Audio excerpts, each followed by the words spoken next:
La forêt du bassin du Congo est la plus vaste du monde après l'Amazonie. Ces poumons de l'humanité a une grande capacité de séquestration du CO2. Les vrais problèmes du réchauffement climatique du monde ne peut être résolu sans l'implication de la République démocratique du Congo. Donner des orientations sur les différentes thématiques à aborder dans l'agenda de la COP27, la finance climat, les pertes et dommages sur l'environnement ainsi que la question de la mobilisation des ressources devant permettre au bassin du Congo de prendre une part active dans la transition énergétique, c'est le but de la pré-COP 27 qu'a ouvert le Premier ministre Jean-Michel Sama Lukonde Kyenge au Palais du Peuple. Ces assises de 3 jours qui regroupent au moins 64 ministres venus du monde et qui ont en charge la question du climat sont une opportunité pour les chefs du gouvernement de rappeler les différentes potentialités qui regorgent la République démocratique du Congo, importantes pour la transition énergétique. Avec un espace majoritairement vert et une dotation de plus de 155 millions d'hectares de forêt tropicale humide, ainsi qu'avec ces tourbières, mangroves et ces 10% de réserve d'eau douce de la planète. La République démocratique du Congo détient en plus d'immenses réserves de divers minéraux stratégiques dont le monde a besoin pour assurer la transition énergétique. Notre pays ne pouvait que mériter ce choix. Toutefois, Jean-Michel Sama Lukonde Kyenge a rappelé l'importance de la mise en application de la déclaration des travaux des experts de Yangambi. Déclaration qui a mis l'accent sur l'importance de protéger les bassins du Congo de la déforestation. F. Bazaïba, vice-premier ministre, ministre de l'Environnement, est revenu sur les dilemmes qu'a la population de la République démocratique du Congo qui lutte pour la survie et à qui l'on demande de ne pas exploiter ses ressources naturelles au profit de la lutte contre le réchauffement climatique dans le monde.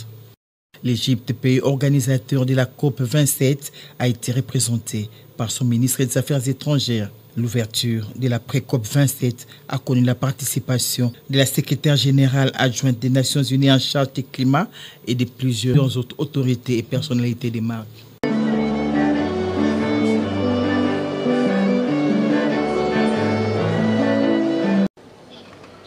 Honorable Président de l'Assemblée nationale ici représenté, Honorable Président du Sénat ici représenté, Monsieur le Président de la Cour constitutionnelle, le Président du Conseil de la magistrature, Monsieur le Président du Conseil économique et social, honorables députés nationaux et sénateurs, Monsieur le Président de la 27e conférence des partis COP27, Monsieur Samé Choubek, Madame la vice-première ministre et ministre de l'Environnement de la République démocratique du Congo, Madame Eve Bazaïba,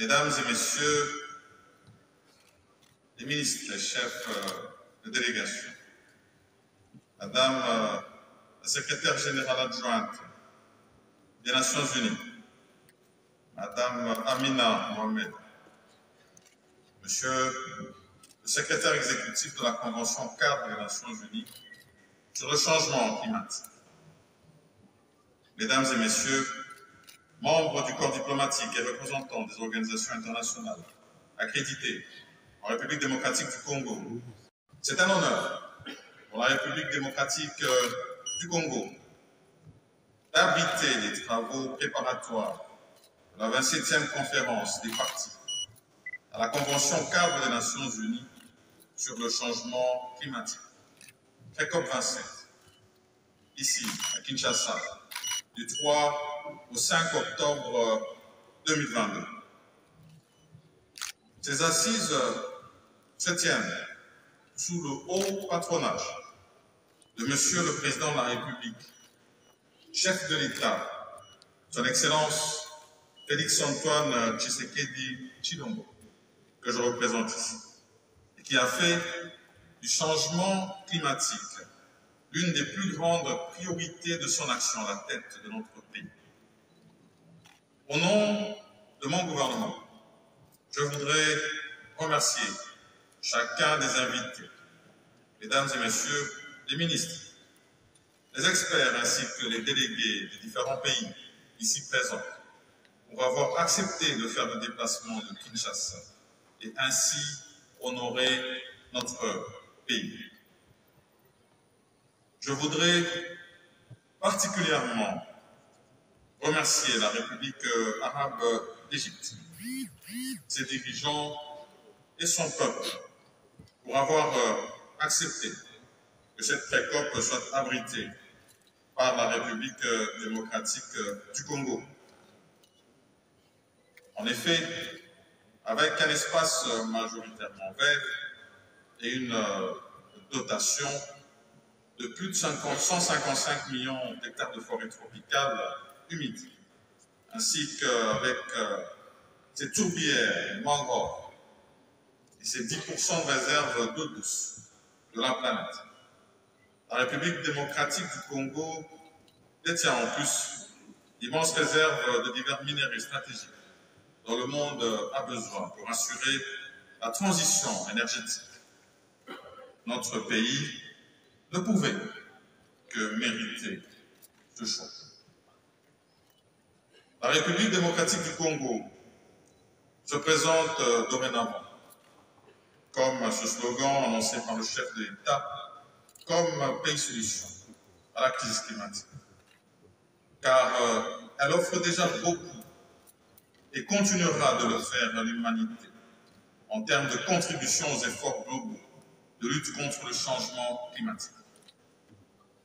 Un mois avant le segment ministériel que nous lançons ce jour, nous nous étions retrouvés à Yangambi, dans la province de la Tchoukou, du 5 au 7 septembre, en conférence internationale avec des scientifiques venus de plus de 24 pays et de 4 continents. Ces derniers ont pris part à des échanges axés sur les stratégies et moyens les plus efficaces devant permettre d'améliorer la protection du bassin du Congo et des autres bassins forestiers de la planète, confrontés au changement climatique et à la déforestation. Ces travaux se sont clôturés par une déclaration, dite déclaration de Yangambi, dont la mise en application permettra de baisser la déforestation dans les bassins forestiers tropicaux. Les rédacteurs de ce précieux outil d'orientation politique auront le privilège de nous le présenter durant ces assises. Pour clore mon propos,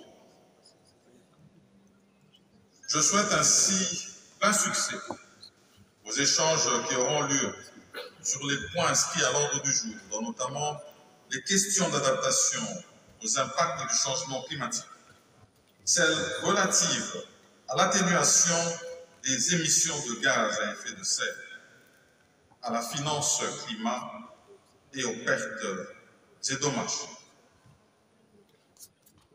J'ose espérer que les échanges s'étendront sur les cas de force majeure, suite auxquels certains pays européens sont retournés à l'usage des sources d'énergie polluantes.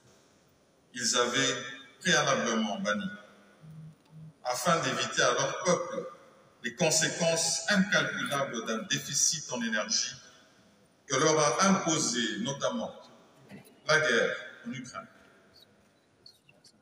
La République démocratique du Congo pense qu'il est temps de se pencher sur des cas de cette nature, où la nécessité d'émettre pour assurer la survie de nos populations est confrontée à l'urgence de limiter les émissions de gaz à effet de serre. Il convient d'adopter pour cela une position commune nous permettant d'éviter de tomber dans l'arbitraire.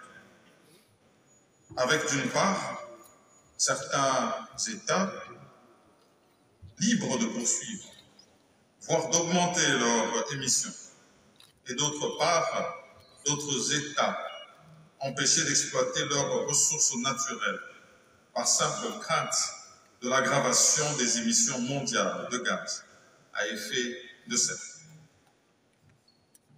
Il faut peut-être l'admettre ici, l'Afrique, qui n'est responsable que de 4% des émissions mondiales,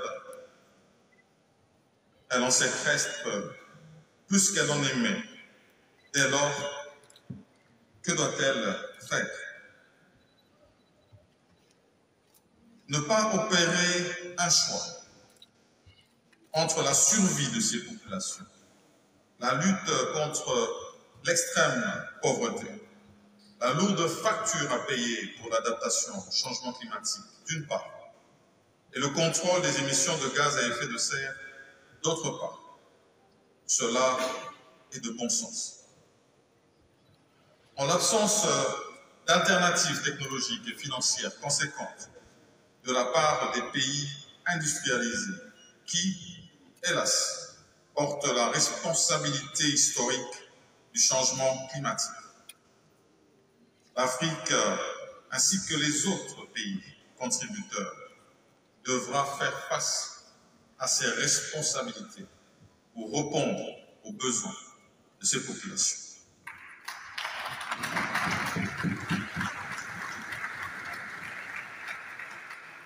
Je souhaite donc plein succès aux travaux préparatoires de la 27e conférence des parties à la Convention cadre des Nations Unies sur le changement climatique et aux discussions qui vont s'ensuivre. Que Dieu nous bénisse tous et je vous remercie.